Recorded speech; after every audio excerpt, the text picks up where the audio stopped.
Here I am at the diner in Newburgh waiting for this guy to show up for a Craigslist deal, but while I'm here, let me make a little video about this Mongoose that I found yesterday. This thing's called the Mongoose Ledge 21, and I guess it's got 21 speeds and you could theoretically ride it off of a ledge.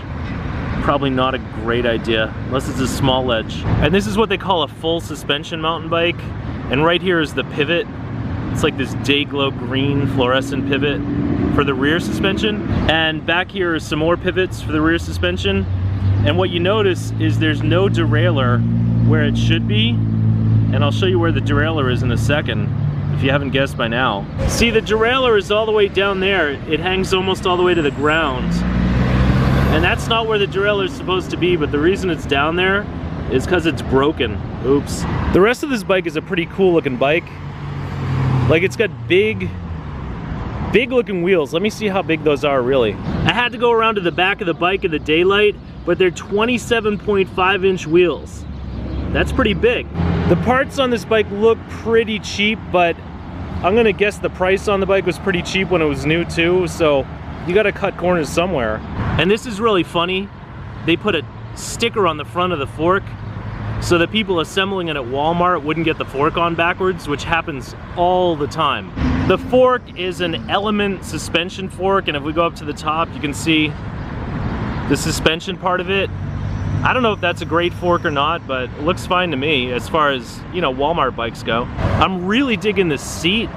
It's got the Mongoose logo and like these day glow graphics on it. Like, that's really cool. I don't know if it's comfortable or not. I've never sat on it. I probably never will. And then here on the top tube, you got the ledge. Is it 21 or 2.1? You know what? I think I screwed up before. This is not a ledge 21. It's a ledge 2.1, which makes no sense at all, but it's like a pretty cool graphic right up here. You know, white, fluorescent, yellowish green, black, little silver. And then down here on the swoopy down tube is a big Mongoose logo. That never really gets old, does it?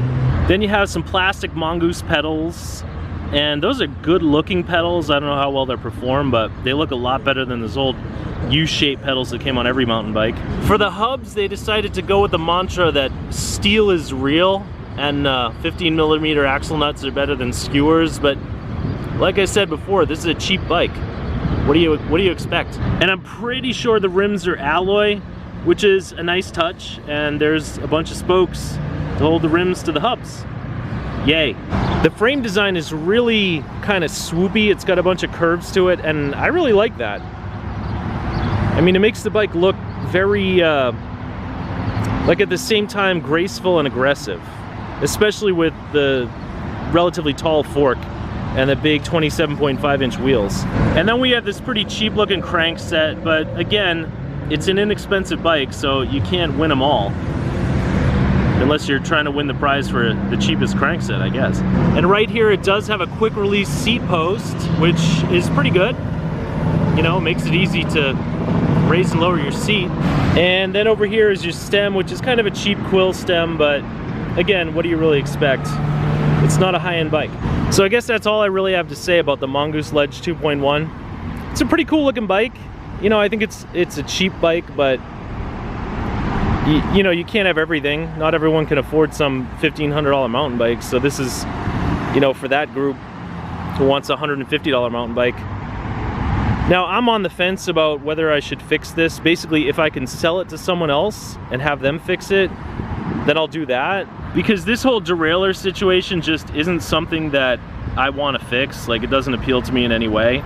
I could fix it, but I really don't care about it, and I don't have another derailleur that's even close to appropriate right now. So I'll see if I can sell it as is, and if I can't, then I'll certainly make a video about the debacle that will ensue when I try to replace that derailleur. Till then, thanks for watching.